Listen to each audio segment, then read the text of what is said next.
우리 몸에 침입하는 다양한 병원균에 대하여 면역 시스템은 항체를 만들어 대항하고 있습니다. 병원균의 종류만큼이나 다양한 항체가 있어야 병원균 특이적인 반응이 가능할 것입니다. 그렇다면 인간 유전체는 각각의 병원균에 대하여 별도의 항체 유전자를 가지고 있을까요? 아니면 신박한 다른 해결책을 가지고 있을까요? 항체는 그림에서 보여지는 것처럼 Y자 모양으로 생겼습니다. 항체 단백질은 크기가 매우 큰 편인데 수소 원자 15만 개 정도의 무게이고 그 길이는 10나노미터 정도 됩니다. 항체의 구조를 모식적으로 표시하면 이 그림과 같이 됩니다. 무거운 사슬 2개와 가벼운 사슬 2개가 서로 결합하여 하나의 항체를 만듭니다. 항원과 결합하는 부분은 Y자의 끝부분에 위치한 변이 도메인은 VH 도메인과 VL 도메인이 만나서 만들어지는 항원 결합 부위입니다. 이 부분이 얼마나 다양하게 만들어질 수 있느냐에 따라서 얼마나 다양한 항원과 반응할 수 있는지 결정됩니다. 항체가 어떻게 만들어지는지 이해하기 위하여 가장 기초적으로 이해할 필요가 있는 사실은 분자생물학의 중심 원리입니다. 이 원리는 생물이 가지고 있는 정보가 어떤 방향으로 흐르느냐에 대한 것입니다. 생물이 가지고 있는 정보는 일반적으로 DNA에 저장되어 있으며 복제를 통하여 세포에서 세포로 그리고 후손에게 전달됩니다. 한 개인이 가지고 있는 정보는 DNA에서 RNA로 그리고 다시 단백질로 흐르는 것이 가장 일반적인 정보 흐름의 방향입니다. 일반적이지는 않지만 RNA에 저장되어 있는 정보가 다른 RNA로 전달되는 것과 DNA로 정보가 전달되는 것은 가능합니다. 다르게 말하면 일반적인 과정이든 특별한 과정이든 DNA와 RNA 사이에는 정보가 서로 전달될 수 있습니다. 그러나 단백질에 있던 정보는 RNA나 DNA로 전달되지 않습니다. 이 과정을 조금 더 구체적으로 보면 상보적인 결합으로 이루어진 두 가닥의 DNA가 결합하여 이중나선으로 구성되어 있는 DNA에서 전사 과정을 통하여 mRNA에 정보가 전달됩니다. 이 과정에서는 A는 A로, C는 C로, G는 G로, 그리고 T는 U로 1:1 관계를 가지고 정보가 전달됩니다.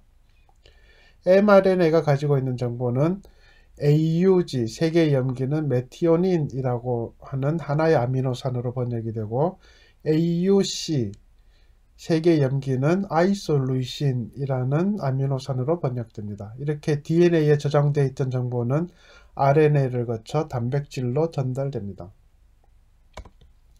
세 개의 염기로 구성된 유전자 암호는 각각마다 어떤 아미노산에 해당되는지 표에서 보이는 것처럼 규칙이 정해져 있습니다. 그래서 300개의 염기로 이루어진 mRNA가 있으면 100개의 아미노산으로 구성된 단백질 하나가 만들어질 수 있습니다.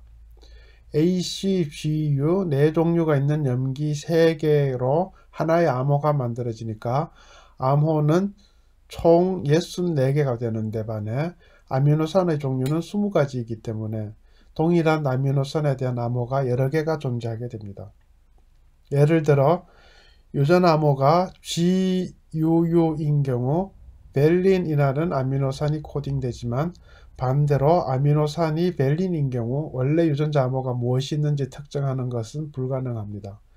이는 다른 아미노산도 마찬가지입니다. 그렇기 때문에 생물이 가지고 있는 정보가 RNA에서 단백질로는 전해질 수 있지만 단백질에서 RNA로는 전달되지 못한다고 하는 분자생물학의 중심 원리는 성립할 수밖에 없는 상황입니다. 다시 항체로 돌아와서 항체의 크기를 살펴보면 무거운 사슬은 450에서 550개의 아미노산으로 구성되어 있고 가벼운 사슬은 211개에서 217개의 아미노산으로 구성되어 있습니다. 계산을 간단하게 하기 위하여 무거운 사슬은 500개, 가벼운 사슬은 215개라고 하면 총 715개의 아미노산이 됩니다.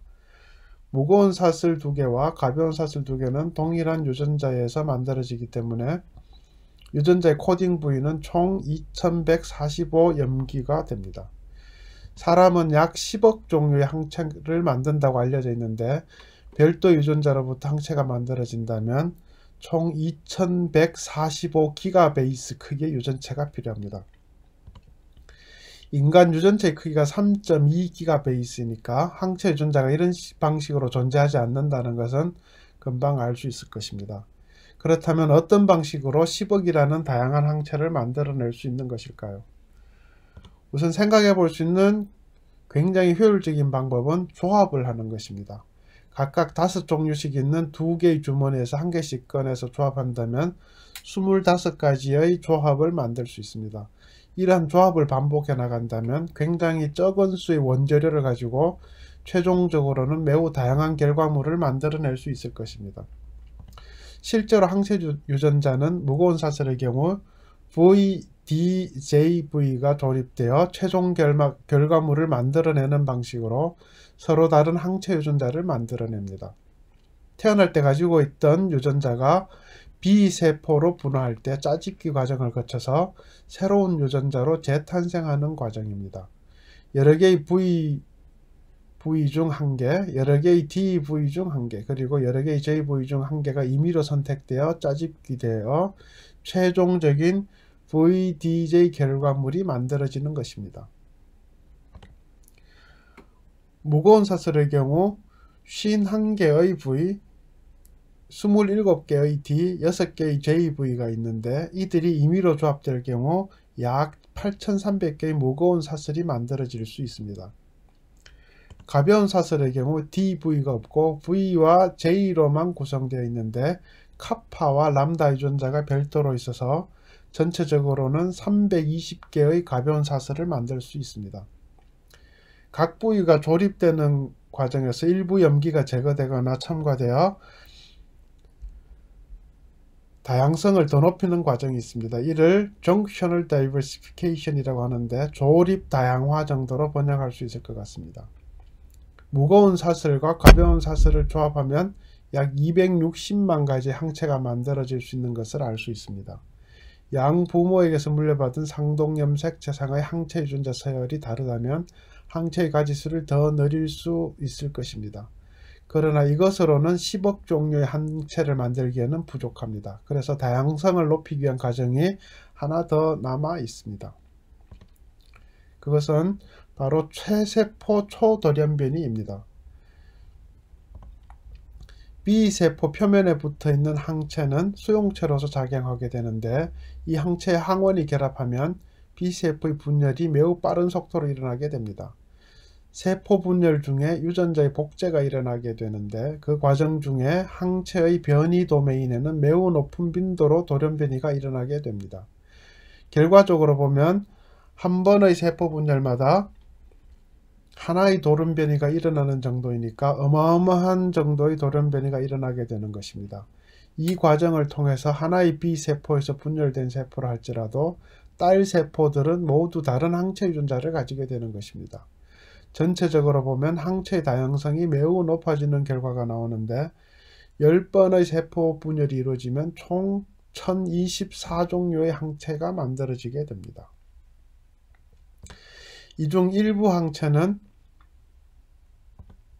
친화력이 매우 높고 일부 항체는 친화력이 낮을 수도 있습니다. 친화력이 높은 항체의 경우 강한 생존 신호가 발생하여 살아남게 되고 친화력이 낮은 경우에는 반대로 작용하여 세포 자멸 과정을 거쳐 사라지게 됩니다. 이 과정이 지속되면 항원에 대한 친화력이 높은 항체가 많아지는 결과가 나옵니다.